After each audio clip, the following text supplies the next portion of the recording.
Welcome back to a new video. I want to be discussing a new topic on the channel.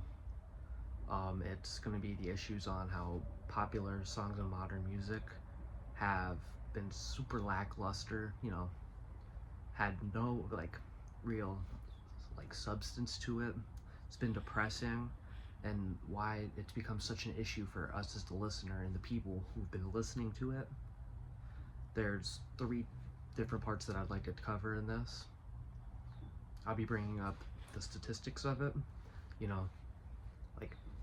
the percent yield of what it has been, how heavily it's been inclining, the repetitiveness, how often they're repeating the same words, same lines, and the lyrics themselves, how self-obsessive, how depressing, how sad, the lyrical content, things like that. Alright, so let's get into what we're going to be working with.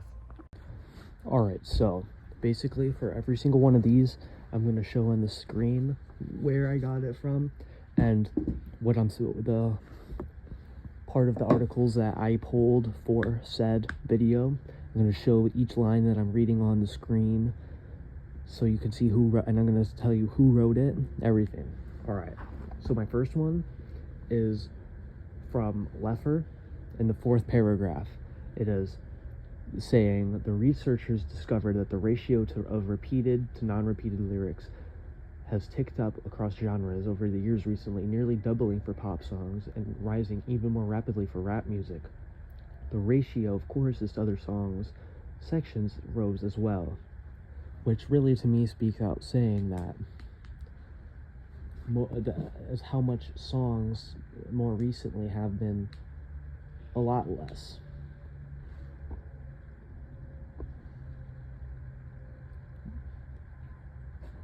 Of the music, story-wise, and a lot more of repeating the chorus as if to get a catchy, memorable song. So it's less of how before they'd make a catchy chorus with story behind it, and more of just repeating that chorus over and over again until it is ingrained in your memory. But it just doesn't seem like it is working as much recently, with how much complaint that people have been giving that it's getting too repetitive to the point to where it's making some songs unlistenable to, and it's just causing more backlash of music, less people listening to the music. That's my case of what I think for the first. For our second, I would be saying I picked from the same study and it goes, if you listen to many of the most popular songs released in the last few years, they might be catchy, but lyrically, not so much. The new study has shown that a massive decline in songwriting skills over the past 40 years, according to the New York Post. A team of researchers from Europe pored over the words to roughly 12,000 songs in English across a variety of genres, from rap to rock to R&B, between 1980 to 2020, from BuzzFeed. Now, this one is the one that stuck out the most to me, saying literally right in it that in the last few years there's been catchy songs. However, it's been so lackluster in the lyric department that it's been so noticeable that the New York Post is typing about it. And the New York Post is one of the most read articles in all of the United States. It is such a trusted place that people go to read their papers, that it's not even just New Yorkers reading it. It's people from all around the country and even the world that are reading it, which shows alone that it's not just some people that are noticing these things. It's the big writers that are making news articles are noticing these things, which showing just how big of an issue it is that song lyrics have been diminishing in the sound department, or in the meaning department, where it has been lacking any substance to story writing. It's just been trying to get catchiness of listeners to get people to be playing their stuff, not for the actual love of the genre. to sum up the last one, might not be my favorite one. However, I think it is very much important to the rest of these. It is emotional intention and meaning too are hard to parse from lyrics alone, says John Robbins.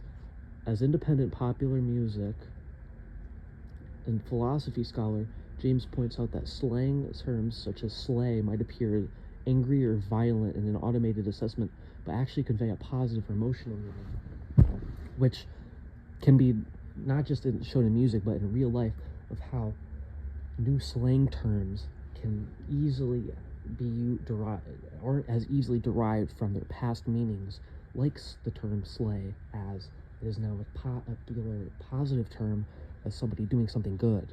Now, a lot of people who are older or just aren't always up on pop culture things such as that won't know and think of such harsh, brutal, rude things about the song lyric, not understanding and the meaning of the song being misconstrued into bad terms and not the positive annotation that it's meant to be put as, which could very much hurt the artist as what they are writing in reality. Now, it could very much be changed, but it needs to have a lot more choice words around the lyrics to show that, because not everybody's just going to pick up on that easily, but it's something that could be avoided, but it's not, because not every artist is putting in the effort for such things. Now, I understand that you people might say, music is different, things have changed in the past couple years, right? I mean, not everything's the same as it once had been a couple years ago, a decade ago, and I understand where you're coming from that. However, new artists have been showing that that's not very true. There's artists like Hozier and Shinedown, who both, as artist and group, have shown that while you can have catchy, super popular songs, you could also have very, very important story. I mean, like, super strong lyrically story writing in your music, but also at the same time catchy and memorable. I'll have links to 2 songs specifically in the link for as my reason behind this, but it's showing that you can talk about those touchy, sensitive topics and put it into a positive light and uplift and have strength from it. This is what I would like to say about my topic now. This is more directed towards you people who have a path that you want to go into music. You want to do it, you want to be an artist, you don't know what you're doing, and you want a little bit of guidance in the modern realm of doing it. Like myself, I had a passion for music, I want to do it, but these are things I wish I knew earlier on as an artist to listen to and look for in the music setting, because not everybody's going to tell you this, and not everybody knows this already. Some people get in by luck, some people have figured these things out themselves. This is just what I would like to say. Thank you. Goodbye.